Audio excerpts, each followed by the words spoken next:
Après une phase de test réussie, le centre communautaire d'apprentissage de référence, de perfection et de service CAREPS a entamé le 12 décembre 2019 une formation de 50 autres jeunes artisans en aluminium. Ça va régler un problème parce que pour avoir une diversité dans le bâtiment. Maintenant, tous les bâtiments, on fait de la métallurgie, mais on fait de l'aluminium. Si tu fais la métallurgie tout simplement dans ton atelier, tu perds pratiquement des marchés.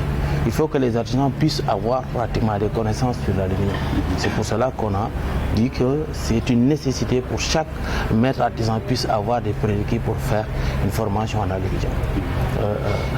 Après la formation, ça va régler. Quand tu es maître artisan, tu envoies quelqu'un qui vient ici qui a des compétences. Tu vas vite acheter une machine et gagner des marchés et l'auto-emploi est vite fait. Le gosse, il s'occupe tout simplement de l'aluminium. Il a des compétences, mais c'est lui qui s'occupe de tout ce qui est aluminium. Et puis tu vas gagner des marchés et travailler, c'est l'auto-emploi. Tu règles ça, c'est rapide, c'est automatique ça.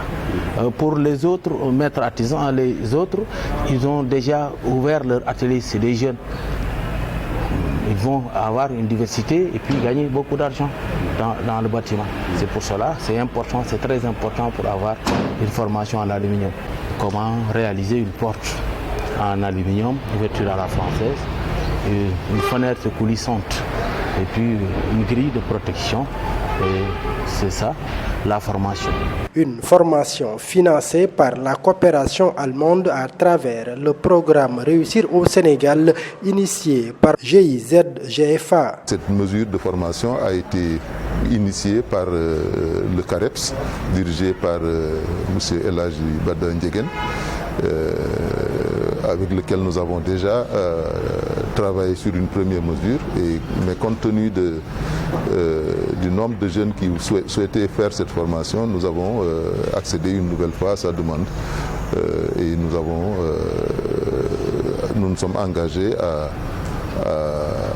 financer la formation de 50 autres jeunes sur le métier de l'aluminium. La durée de la formation va durer 10 jours. Ces 50 jeunes répartis en 2 cohortes.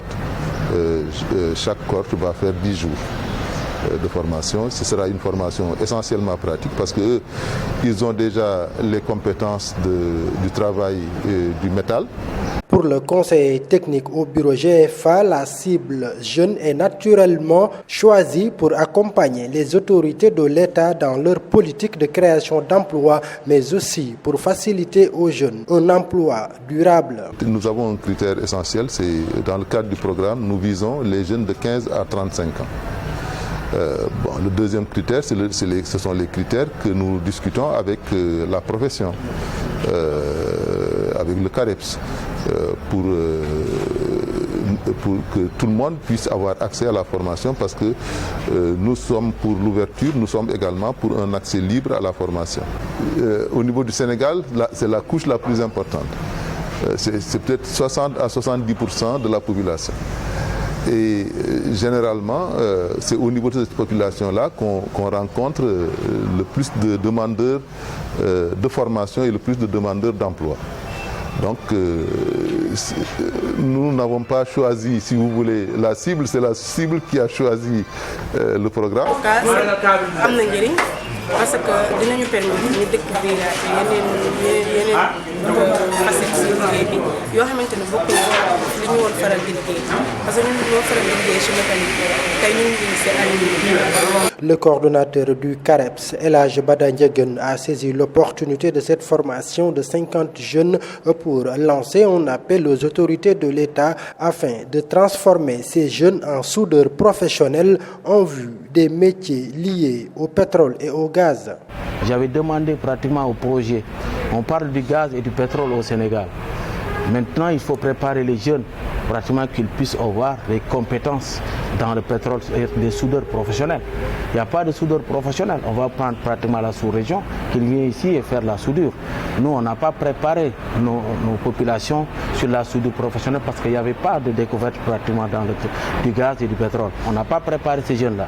Mais nous, en tant qu'artisans, on a vu que transformer les métalliers en soudeurs, c'est du tic au tac. Parce qu'ils ont des dispositifs pour être pratiquement de bons soudeurs et gagner pratiquement leur vie honnêtement dans le pétrole et le gaz. C'est pour cela qu'on a sélectionné quelques-uns qui sont partis, 23 sont partis là-bas, ils sont en train de faire la formation, la première cohorte est partie, ils sont en train de faire des stages au ICS et dans les entreprises. Ils ont commencé à faire des stages. Ils vont revenir et j'ai demandé qu'on puisse avoir une homologation pour que les 50 là puissent continuer pour avoir un agrément. Quand tu as un agrément en soudure professionnelle, tu gagnes 25 000 francs par heure. On nous distrait et nous dire qu'il faut partager les 300 000 chaque Sénégalais. Non, il faut préparer les jeunes, il faut préparer les artisans, il faut préparer les jeunes, les transformer en soudeurs professionnels, qu'ils puissent au moins gagner leur vie honnêtement.